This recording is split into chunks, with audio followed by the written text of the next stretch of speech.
کراچی کی آپ جب بات کر ہی رہی ہیں صدف، تو کراچی میں ہم آئے روز ایسی ایسی خبریں رپورٹ کر رہے ہوتے ہیں جس سے لرزہ ہو جاتا ہے اور دماغ اور عقل وہ خبریں پروسیس کرنے سے انکاری ہوتی ہے۔ پروسیس کے ساتھ ساتھ جتنا ایڈوانس اب سب ہو گئی ہے، پوری دنیا جتنا اویئر ہو گئی، جتنی اویئرنیس پھیلائی گئی ہے، اس کے باوجود بھی اس طرح کے واقعات کا ہونا اس سے بڑی کرمنل نیگلیجنس جو ہے نہیں ہو سکتی ہے۔ تو یہ جو ہم بات کر رہے ہیں نا، وہ سرکاری اسپتال سے بچوں میں ایڈز پھیلنے والا معاملہ ہے۔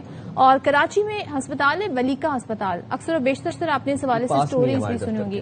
ماضی میں بھی کچھ واقعات ایسے ہوئے ہیں جس نے سب کو حیران کر دیا تھا۔ تو یہاں سے مبینہ طور پر ایڈز کے پھیلاؤ کے معاملے پر متاثرہ بچوں کے والدین نے سندھ ہائی کورٹ کے آئینی بینچ سے رجوع کر دیا ہے۔ درخواست گزاروں نے یہ کہا ہے، مطلب بچوں کے والدین نے یہ کہا ہے کہ اسپتال میں مبینہ طور پر ایک ہی سرنج بار بار استعمال کی گئی، جس کے باعث 9 بچوں کی اموات ہو چکی ہیں، جبکہ سینکڑوں بچے متاثر ہیں اور وہ اپنی مدد آپ کے تحت علاج کروانے پر مجبور ہیں۔ یہ بچے، جب ہم آپ کو یہ مناظر دکھا رہے ہیں، چھوٹے چھوٹے سے بچے ہیں، چھوٹے ماں باپ نے گود میں اٹھائے ہوئے ہیں، پوری زندگی ہے ان کے اہیڈ، لیکن وہ اپنی زندگی جو ہے وہ اس مرض کے اندر مبتلا ہو کے گزاریں گے۔ پوری زندگی ان کی متاثر ہو چکی ہے۔ ماں باپ کا موقف یہ ہے کہ سنگین غفلت اور لاپرواہی ہے جس نے بچوں کی زندگیاں تباہ کر دی ہیں۔ عدالت نے سماعت کے دوران ریمارکس یہ دیے کہ کارروائی قانون اور طریقہ کار کے مطابق آگے بڑھے گی، اور فی الحال فریقین کا موقف سن رہے ہیں ہم۔ اچھا، سندھ حکومت نے کیا کیا ہے ساری صورتحال میں؟ بیکاز سرکاری اسپتال ہے، سندھ حکومت نے 2 ہفتوں میں رپورٹ طلب کی ہے اور سماعت 20 جولائی تک ملتوی کر دی ہے۔ اچھا، ولیکا اسپتال کے HIV سینٹر کی ڈاکٹر مصباح اوان نے الزامات کو مسترد کر دیا ہے اور کہا ہے کہ وائرس کا پھیلاؤ اسپتال سے نہیں ہوا بلکہ ٹیسٹ کے دوران بچوں میں بیماری کی تشخیص ہوئی۔ اچھا، یہ آج سے کوئی تقریباً 4-5 مہینے پہلے بھی ہم نے خبر رپورٹ کی تھی جہاں پر بڑوں میں یہ HIV کی تشخیص ہوئی تھی، اور وہ بھی ولیکا اسپتال سے ہی خبر نکلی تھی۔ اب یہ خبر ہے لیکن یہ بچوں کے حوالے سے ہے، تو ہمارے نمائندے انور خان ہیں، ان سے جان لیتے ہیں۔ انور بتائیے گا، انور سے بھی جانیں گے اور یہ جاننے کی کوشش کریں گے۔ انور ہمارے ساتھ موجود ہیں۔ انور بتائیے گا کیا تفصیلات ہیں آپ کے پاس، اور آپ ولیکا میں موجود ہیں، کیسے یہ آؤٹ بریک ہوا؟ جی دیکھیں، میں اس وقت ولیکا اسپتال کے اندر موجود ہوں۔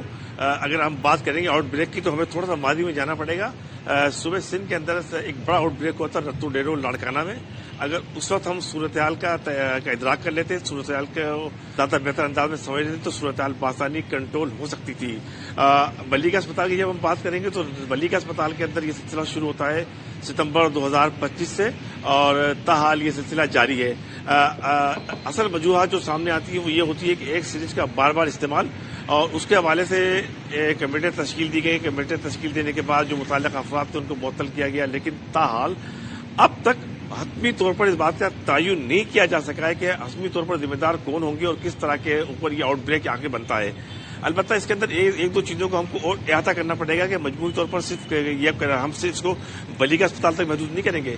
ایک اور علامتی صورتحال جو ہے خطرناک صورتحال حیدرآباد ڈویژن کے اندر بھی ہے، کم و بیش 100 سے 50 کیسز وہاں بھی رپورٹ ہوئے ہیں، وہاں بھی صورتحال صحیح نہیں ہے۔ اور پورے پاکستان کی جب بات کریں گے، ہم ولیکا سے لے کے پورے پاکستان کی بات کریں گے تو صورتحال اس حوالے سے الارمی ہو جائے گی کہ آپ کسی بھی قسم کا ڈیٹا دینے کے لیے تیار نہیں ہے، وہ NIH اسلام آباد ہو یا پروونشل صحت کی اتھارٹی ہو یا ایڈز کنٹرول پروگرام ہو۔ جب ان سے بات کی جاتی ہے کہ آپ پراپر ڈیٹا فراہم کریں تو وہ ڈیٹا فراہم کرنے کے لیے تیار نہیں ہوتے ہیں۔ تو اس وقت ولیکا اسپتال سے جو صورتحال ہے وہ صورتحال اس حوالے سے رہی کہ یہاں پہ جو آؤٹ بریک ہوا، جس آؤٹ بریک انور ہمارے نمائندے بتا رہے ہیں، اور ماضی میں اس طرح کے واقعات جب سامنے آئے تو پھر ہم نے اپنے پلیٹ فارم سے آواز اٹھائی، اس حوالے سے جاننے کی کوشش کی۔ اچھا، ہر بار یہ ہوتا ہے جی تحقیق ہوگی، اس کی انویسٹیگیشن ہوگی، رپورٹ آئے گی اور اس کا نتیجہ کوئی نہیں آتا۔ اگر نتیجہ آیا ہوتا، کچھ اس پر باقاعدہ ایکشن لیا جاتا اسپتال انتظامیہ کے خلاف، کیونکہ اسپتال تو کہہ رہا ہے جی ہم نے نہیں تو بچوں میں ٹیسٹ کیا تو وہ تشخیص ہو گئی، لیکن بار بار ایک ہی اسپتال سے یہ معاملہ کیوں آ رہا ہے؟ اور یہ اتنا کوئی کیجول معاملہ، ہم بخار کی، نمونیا کی، گلا کھانسی کی بات نہیں کر رہے، یہ ہم HIV ایڈز کی بات کر رہے ہیں، وہ بھی بچوں کے حوالے سے۔ انور ہمارے ساتھ موجود ہے۔ انور، آپ یہ بتا رہے ہیں کہ ایک ہی سرنج کا بار بار استعمال کیا گیا۔ میں جاننا یہ چاہ رہا ہوں کہ آج کل 2026 چل رہا ہے، دنیا کہاں سے کہاں پہنچ گئی، کوئی راکٹ سائنس نہیں ہے اس میں، یا کوئی فلسفے کی بات نہیں ہے، سب کو پتا ہے، عام آدمی کو پتا ہے کہ ایک سرنج آپ دوبارہ ایک پیشنٹ کے اوپر استعمال نہیں کر سکتے، مختلف پیشنٹس پہ ایک ہی سرنج استعمال نہیں کر سکتے۔ جاننا میں آپ سے یہ چاہ رہا ہوں کہ کیا ان کے پاس سرنجز کی کمی تھی ولیکا اسپتال کے اندر، یا پھر